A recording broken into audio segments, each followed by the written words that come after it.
The Malleus Maleficarum. Part 2, Question 2. Chapter 3. Remedies prescribed for those who are bewitched by being inflamed with inordinate love or extraordinary hatred. Just as the generative faculty can be bewitched, so can inordinate love or hatred be caused in the human mind. First we shall consider the cause of this, and then, as far as possible, the remedies. Philocaption, or inordinate love of one person for another, can be caused in three ways. Sometimes it is due merely to a lack of control over the eyes, sometimes to the temptation of devils, sometimes to the spells of necromancers and witches, with the help of devils. The first is spoken of in S. James I. 14:15, every man is tempted by his own concupiscence, being drawn away and allured. Then when concupiscence hath conceived, it bringeth forth sin, but sin, when it is completed, begetteth death. And so, when Shechem saw Dinah going out to see the daughters of the land, he loved her, and ravished her, and lay with her, and his soul clave unto her. Genesis 30. And here the gloss says that this happened to an infirm spirit because she left her own concerns to inquire into those of other people, and such a soul is seduced by bad habits, and is led to consent to unlawful practices. The second cause arises from the temptation of devils.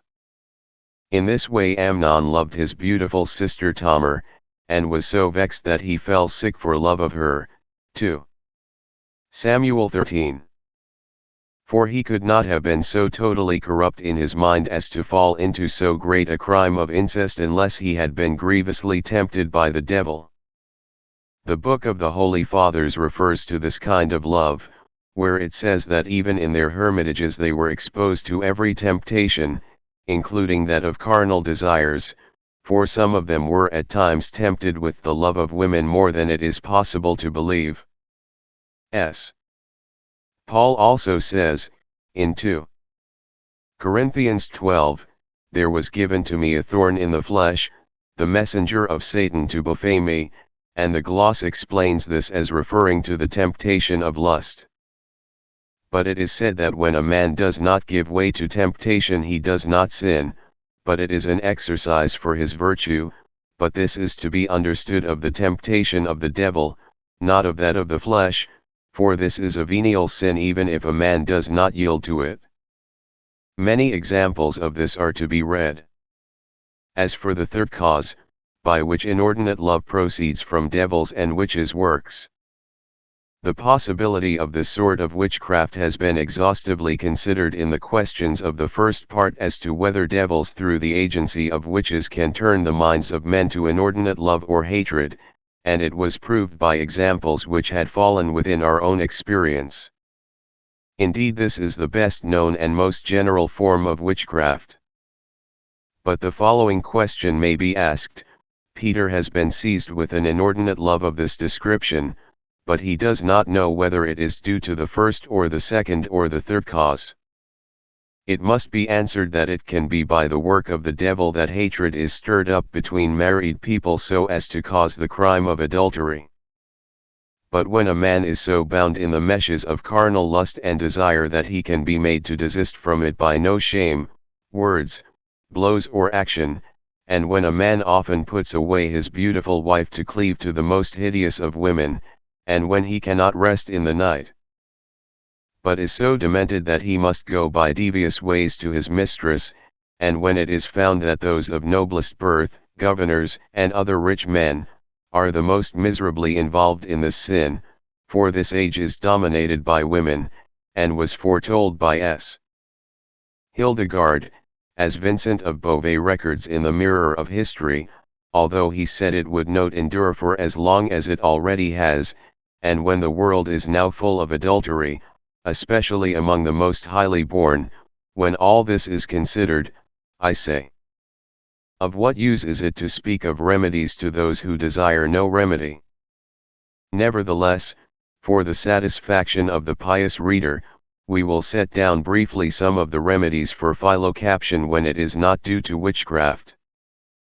Avicenna mentions 7 remedies which may be used when a man is made physically ill by the sword of love, but they are hardly relevant to our inquiry except in so far as they may be of service to the sickness of the soul. For he says, in Book 3, that the root of the sickness may be discovered by feeling the pulse and uttering the name of the object of the patient's love, and then, if the law permits, he may be cured by yielding to nature. Or certain medicines may be applied, concerning which he gives instructions. Or the sick man may be turned from his love by lawful remedies which will cause him to direct his love to a more worthy object. Or he may avoid her presence, and so distract his mind from her. Or, if he is open to correction, he may be admonished and expostulated with, to the effect that such love is the greatest misery. Or he may be directed to someone who, as far as he may with God's truth, will vilify the body and disposition of his love, and so blacken her character that she may appear to him altogether base and deformed. Or, finally, he is to be set to arduous duties which may distract his thoughts. Indeed, just as the animal nature of man may be cured by such remedies, so may they all be of use in reforming his inner spirit. Let a man obey the law of his intellect rather than that of nature, let him turn his love to safe pleasures, let him remember how momentary is the fruition of lust and how eternal the punishment, let him seek his pleasure in that life where joys begin never to end.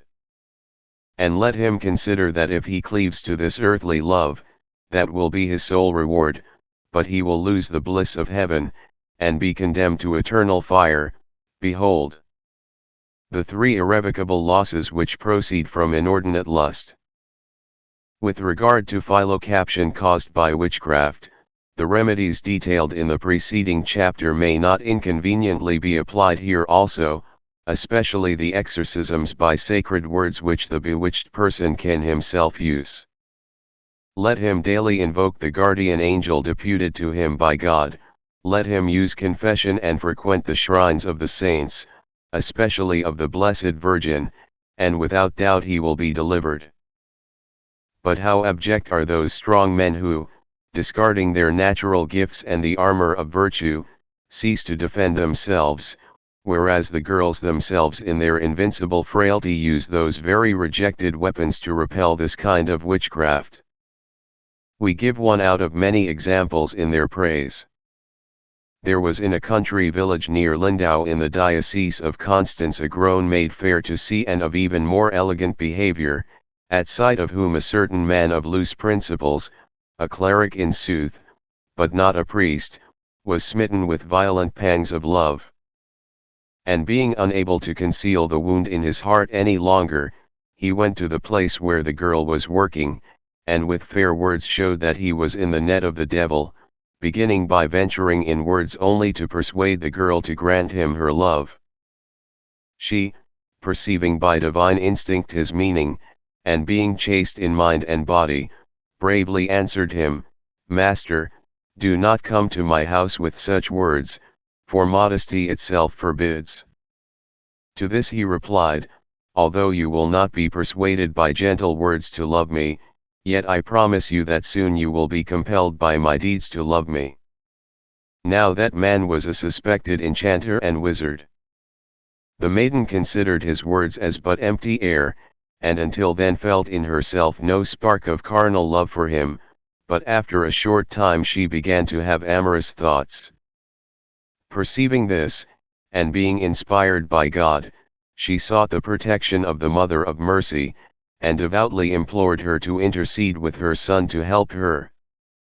Anxious, moreover, she went on a pilgrimage to a hermitage, where there was a church miraculously consecrated in that diocese to the Mother of God. There she confessed her sins, so that no evil spirit could enter her, and after her prayers to the Mother of Pity all the devil's machinations against her ceased, so that these evil crafts thenceforth never afflicted her.